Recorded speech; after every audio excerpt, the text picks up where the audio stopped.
Today's French toast, as you know. So I got all my stuffs out to make the most delicious French toast ever in history.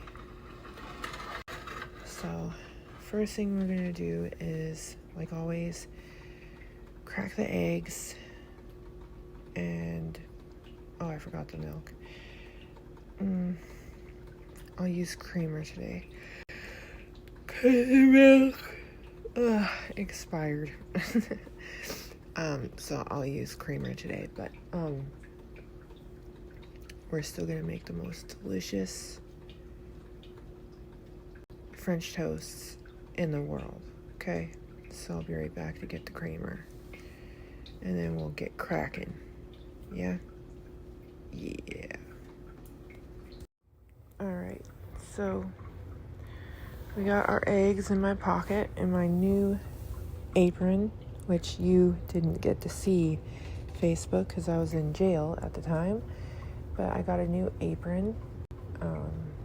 I'll post some of it later, I guess, on Facebook.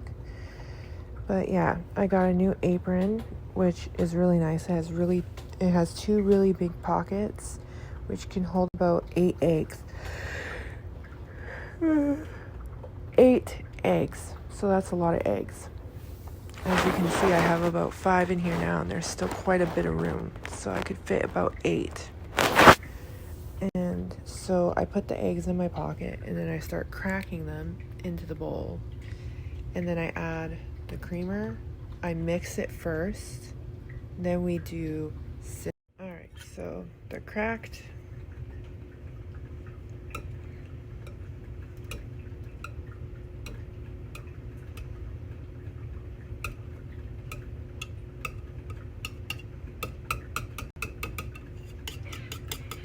Now we're gonna mix this up real good.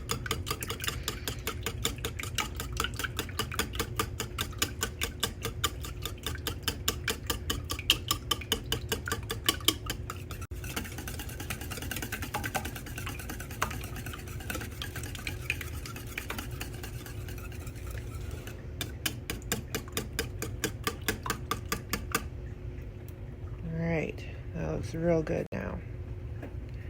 So now we're going to add in all of the rest of the ingredients and then mix it real good again, because when you put the cinnamon in, you don't want it to be clumpy, so you have to... Alright, so I measured out everything like the last time so I could just dump it and like stir it real quick, okay? So first things first, I do a half a teaspoon of cinnamon, 1/4 vanilla, or a little less, but this time it kind of went a little bit more, but I usually do a little less, so I just kind of like drop it in there and until it's like, till I think it's enough. You can do 1/4, it doesn't matter, it doesn't change the taste at all.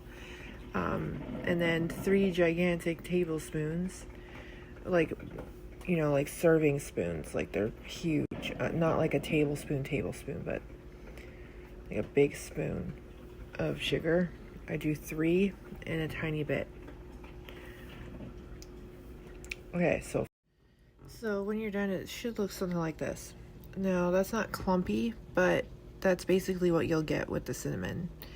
And when you do it, just before you put the bread into the pan after dipping it, I would just stir it really quickly and then dip the bread so that it's evenly spread out. Otherwise, you're just gonna get like the first few French toasts just filled with just cinnamon, and it won't taste as great. So I would just make sure that you stir it really like good, dip the bread quickly, put it in the pan, and then each time before you dip a bread, just stir it, basically. And that's how I make French toast every single Tuesday and Friday and Sunday. Alright, so I do Johnny's all together at the same time. Ooh, I forgot to turn it down a little bit. So Johnny's will be first, and then I'll do the boys. And then I chop up the boys and I put theirs in there plates, and then I wrap it up for later. Once I'm done Johnny's, which will be very shortly, I wake him up and he eats. I put maple syrup on his, and I give the boys regular syrup because they don't like maple syrup. So yeah, one day hopefully they'll enjoy some real Canadian maple syrup. And this, my friends, is what love looks like. Ooh, it smells so good. I make good French toast. Every single time Johnny just gobbles it up. So now I get to go wake him up for his breakfast. The boys' will go in here after I go put them here and chop them up, but his is ready. Look at that.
y'all.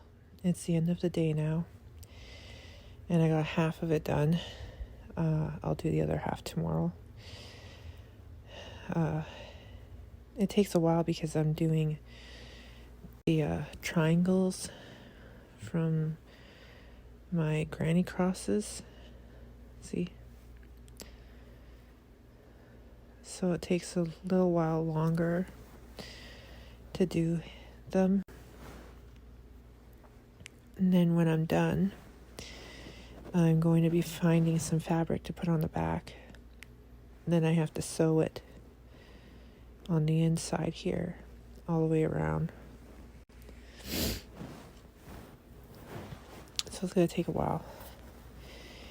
But today's topic was homemaking and making your house a sanctuary.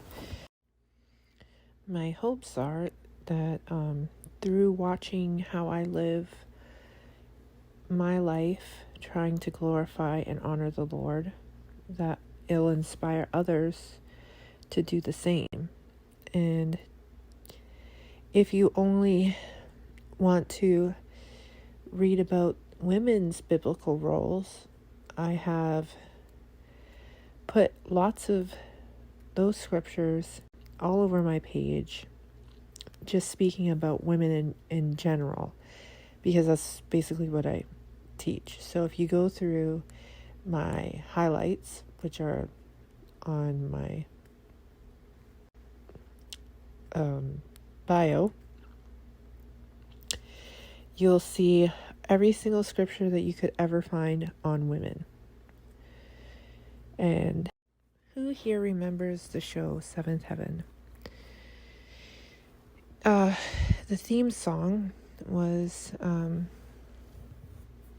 when I see their happy faces smiling back at me, seventh heaven, I know there's no greater feeling than the love of family. Where can you go when the world don't treat you right? The answer is home. That's the one place that you'll find. Seventh heaven.